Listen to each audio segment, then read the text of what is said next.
जैसे कि हम बाबा विश्वनाथ मंदिर वगैरह में भी देखें, हर जगह एक मंदिर में हजारों शिवलिंग है, हजारों मूर्ति है, लेकिन आप बता रहे हैं कि नहीं, हाँ, आप विश्वनाथ जी मंदिर में जब एक गर्भ में अन्य मंदिरों में जाएंगे, दूसरा जो नया बना हुआ है अच्छा अच्छा उसमें हजारों दसों मिलेंगे। अच्छा। गर्भगृह में केवल एक ही मंदिर? गर्भगृह में जो काशी विश्वनाथ का जो ज्योतिर्लिंग है, जी हाँ, एक उसमें तो मंदिर है, हाँ उस उसमें तो मंदिर में एक ही शिवलिंग एक ही दिखाई शिवलिंग है, ये तो दूसरा है, नहीं दिखाई एक ही शिवलिंग है। तो चाहे रामेश्वरम जाइए आप, जी चाहे बैद्यनाथ धाम जाइए, जो भी ज्योतिर्लिंग जाइए, ओंकारेश्वर जाइए, चाहे आप जो है सोमनाथ जाइए, चाहे घृणेश्वर जाइए, चाहे त्र्यंबकेश्वर जाइए, जहाँ भी जाएंगे जी प्राचीन जितना भी मंदिर आपको दिखाई देगा जी जी सब एक ही शिवलिंग दिखाई देगा। जी जी हाँ, ये तो फैक्ट है, ये सही है। वैसे तो नर्मदेश्वर नर्मदा जी नदी से निकलता है।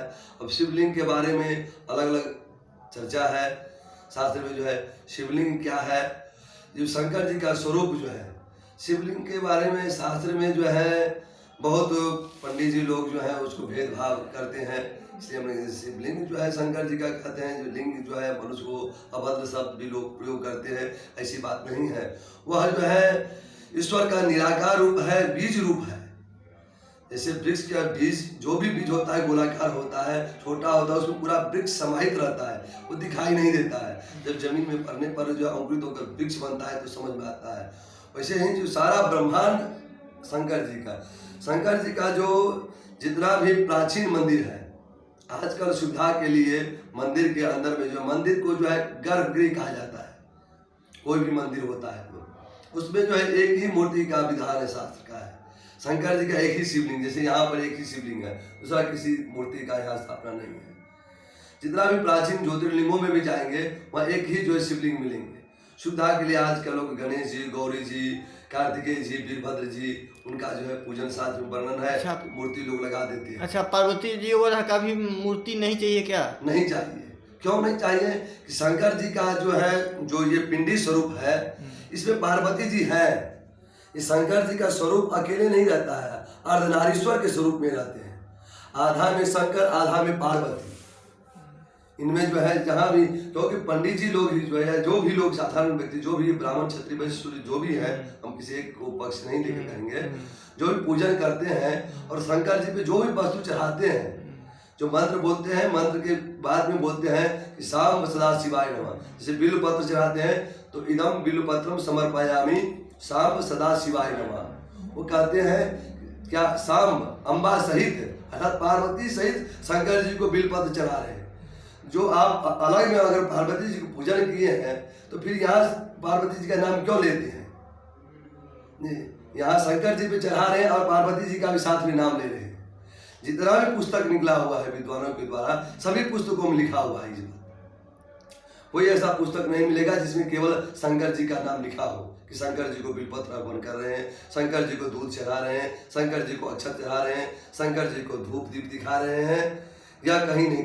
दोनों हर जगह लिखा है शाम सदा शिवाय नमः। तो इस तरह से जो है गणेश जी का जिनका पूजन करेंगे शिवलिंग के ऊपर ही पूजन करेंगे। जैसे कलश जो होता है, कलश में सभी देवी देवताओं का निवास होता है, एक कलश के ऊपर सभी का पूजन कर सकते हैं। वैसे सबका पूजन शिवलिंग के ऊपर सभी गणों का, सभी देवी देवताओं का इसके ऊपर पूजन कर सकते हैं, क्योंकि निराकार स्वरूप है। वही दो शंकर जी का दो रूप होता है, एक बेरलिंग एक बाललिंग, दो रूप कहा जाता है। तो बेरलिंग जो होता है वो हाथ पैर वाला स्वरूप, मुंह आँख कान, तो वो अगर शंकर जी का स्वरूप है तो वो अलग है, उनमें केवल शंकर जी का ही पूजन करेंगे, उनमें दूसरा देवी देवता को उसको पूजा नहीं करेंगे। लेकिन दूसरा ये पिंडी रूप जो है इसको बाललिंग कहा जाता है। बाललिंग नाम क्यों पड़ा ये भी हम आपको चर्चा कर देते हैं। बाललिंग इसलिए कि 12 सूर की जो है, शंकर जी के बहुत भक्त हुए हैं, लेकिन 12 सूर नाम के राक्षस जो था उसने जो है प्रतिदिन जो है 1.25 लाख जो है शंकर जी का मिट्टी का, इसलिए उसी दिन से पार्थिव पूजन का महत्व विशेष है। मिट्टी का शंकर जी बनाकर पूजन करने का, वही 12 सूर ही पूजन प्रारंभ किया था, मिट्टी का शंकर जी बना करके, और 1.25 लाख प्रतिदिन जो है नर्मदा नदी में जो है विसर्जन कर देता था। इसीलिए नर्मदा नदी का जितना पत्थर है वह जो है शिव स्वरूप है, कहते हैं उनको प्रतिष्ठा करने की जरूरत नहीं है। अन्य कोई पत्थर लाएंगे, स्थापना करेंगे, उनका प्रतिष्ठा करेंगे, लेकिन नर्मदा नदी का पत्थर जो है उसका प्रतिष्ठा नहीं किया जाता, क्योंकि 12 सूर के द्वारा पहले से वो प्रतिष्ठित है। जी इस तरह से जो है ये 12 लिंग में जो है निराकार रूप में है, सभी देवी देवता इनमें इनके अंदर समाहित है। इस तरह से पूजन के बारे में चर्चा करने लेंगे तो बहुत लंबा विषय हो जाएगा। नहीं, एक बात जो हम देखते हैं, चाहे सारे लोग मानते हैं कि हर मंदिर में गणेश जी का प्रतिमा आवश्यक है जी। और आप कह रहे हैं कि जहाँ शंकर हैं, जहाँ शिवलिंग है, वहाँ किसी भी देवी देवता का प्रतिमा आवश्यक नहीं है। बाहर में होता है, जब मंदिर के बाहर हो सकता है किसी का प्रतिमा जी। लेकिन आजकल प्रचलन में जो है होने लगा, जैसे कि हवन में भी जो है धर्म का नियम है, हवन में स्त्री को हवन नहीं करना चाहिए, लेकिन स्त्रियां भी बैठ कर रही हैं, क्योंकि आजकल सरकार भी बना दिया आधार का अधिकार नहीं देंगे तो कानून निकालने लगेगा कि वो उसको हटा रहे हैं। तो शास्त्र की मान्यता के साथ साथ कुछ लोकरीति जुड़ गया है, इसलिए उसको हम खंडन नहीं करते, क्योंकि शास्त्र में अंत यह भी कह दिया है कि यद्यपि शुद्धम लोक विरुद्धम ना चरणीयम ना करणीयम, अगर शुद्ध भी है अगर लोक विरुद्ध है इसको ना करें। तो लोक की मान्यता के लिए अगर 10 लोग का मत है उसमें नहीं ये अच्छा है इसको करना चाहिए, सो कर ले, उसमें कोई आपत्ति नहीं है। उस दृष्टि से जो है लोग करते हैं, लेकिन शास्त्र के मत से वो आवश्यक नहीं है।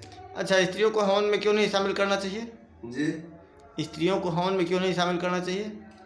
अब वो तो सिर्फ जो है शिवरात्रि से अलग विषय है। हाँ, विषय तो अलग है जी। ये इसी के लिए है, वो करेंगे तो वो भी उस विषय पर चर्चा करेंगे। स्टार्ट में थोड़ा सा बता देते हैं, जबकि प्रसंग आ गया है तो थोड़ा सा प्रसंग आ गया है तो देखिए हम स्पष्ट चीज कह देते हैं, खुल करके ही जो है इसको शास्त्र में जो है मान्यता रोक दिया गया, खुल के नहीं कहने का है।